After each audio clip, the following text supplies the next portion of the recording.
नमस्कार। बिहार में जो गठबंधन की सरकार बनने जा रही है उसने भारतीय राजनीति में एक नया रिकॉर्ड बनाया है। केंद्र से लेकर हर राज्य में जब चुनाव होते हैं तो गठबंधन होता है और अलग अलग पार्टियां मिलकर चुनाव लड़ती है। लेकिन इस बार जो एनडीए ने किसी राज्य के चुनाव में जिस तरह का बहुमत अभी तक पाया है वो चौंकाने वाला है। एक तरफा मतलब आप ये समझिए कि तेजस्वी यादव की पार्टी से लेकर कांग्रेस और दूसरे गठबंधन दल के जो सदस्य थे उनके तमाम उम्मीदवार चुनाव हार रहे हैं और नीतीश और मोदी के नेतृत्व में जो चुनाव हुआ वो एनडीए का गठबंधन बहुत तेज़ी से आगे बढ़ गया है। और ये कहा जा रहा है कि ऐसी उम्मीद तो शायद भाजपा को भी नहीं थी। देखिए अब इस मामले में आपको एक नया जो है एंगल बताते हैं। वो ये है कि मध्य प्रदेश के मुख्यमंत्री मोहन यादव को बिहार में विशेष तौर से चुनाव में लगाया गया था। चूँकि वे यादव समाज के हैं और बिहार में यादव समाज के वोट काफ़ी हैं, इसलिए मध्य प्रदेश के मुख्यमंत्री ने कई बार बिहार की यात्राएं की और वहां पर चुनावी जनसभाओं को संबोधित किया, प्लानिंग की। लगभग 26 सीटों पर मुख्यमंत्री मोहन यादव प्रचार के लिए गए थे। उसमें से अभी तक जो जानकारी हासिल हुई है उसके मुताबिक वे 21 सीटों पर उम्मीदवार आगे चल रहे हैं जहां मोहन यादव प्रचार के लिए गए थे, जो लगभग जीत की तरफ हैं।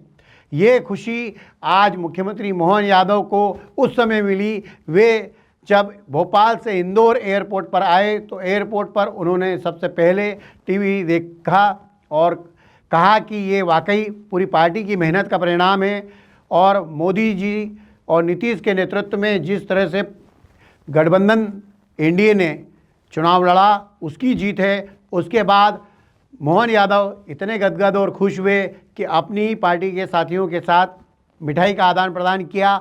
उसके बाद वे सीधे इंदौर के गोपाल मंदिर में दर्शन करने के लिए गए और श्री कृष्ण भगवान से उन्होंने कामना की। जिस तरह से मोहन यादव ने बिहार में आक्रामक शैली में और यादव समाज के वोटों में सेंध लगाने का काम किया है उसकी चर्चा कई दिनों से थी। सिर्फ परिणाम आने का इंतज़ार था कि वाकई कितना असर हुआ है। तो हम आपको ये बता दें कि 26 में से 21 सीटों पर जो है वो गहरा असर हुआ है और वहाँ पर गठबंधन यानी एनडीए के उम्मीदवार लगातार चुनाव जीत रहे हैं। यदि हम एक बार बात करें कि ये सीटें कौन कौन सी थी तो बाघा सीट, सिकता, नरकिरता, पिपरा, मोतिहारी, ढाका, बिस्फी, मधेपुरा, सहरसा, नाथगढ़, बेल्हार, दीघा, बकीमपुर, कुम्हरार, फातुहा, बोधगया, गया टाउन, वाजीगंज,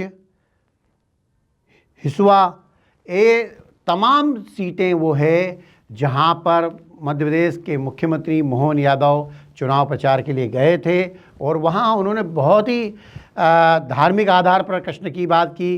तो विकास के आधार पर जो है केंद्र सरकार का प्रधानमंत्री नरेंद्र मोदी का मॉडल लोगों के बीच में जाकर बताया और उसके साथ साथ उन्होंने वहाँ के कार्यकर्ताओं से कहा कि चिंता मत कीजिए, आपके पास मोहन यादव है, कभी भी आप मुझे बुलाएंगे मैं आऊँगा, आप पूरी ताकत के साथ हर बूथ पर जाकर काम कीजिए। निश्चित तौर पे बिहार में नीतीश कुमार जितने ज़्यादा खुश होंगे उतने ही नहीं बल्कि उससे ज़्यादा मोहन यादव भी इस जीत से खुश हैं, क्योंकि जो बातें राजनीतिक तौर पर पिछले कुछ दिनों से मोहन यादव के बारे में कही जा रही थी वो सब झुठला गई है। क्योंकि मोहन यादव अब लगातार मध्य प्रदेश की राजनीति में एक मजबूत पायदान के रूप में सामने आ रहे हैं और वे बिहार चुनाव के बाद उनका स्थान मध्य प्रदेश के ही नहीं बीजेपी के अन्य राज्यों के मुख्यमंत्रियों की जो टॉप मुख्यमंत्रियों की सूची है उनमें शामिल हो गया है। देखते रहिए समय नाउ, हम बताते रहेंगे लगातार आपको अपडेट। प्योर श्योर दूध और घी, माँ के प्यार सा, मिलावट से दूर, भरोसे से भरपूर। प्योर भी, श्योर भी।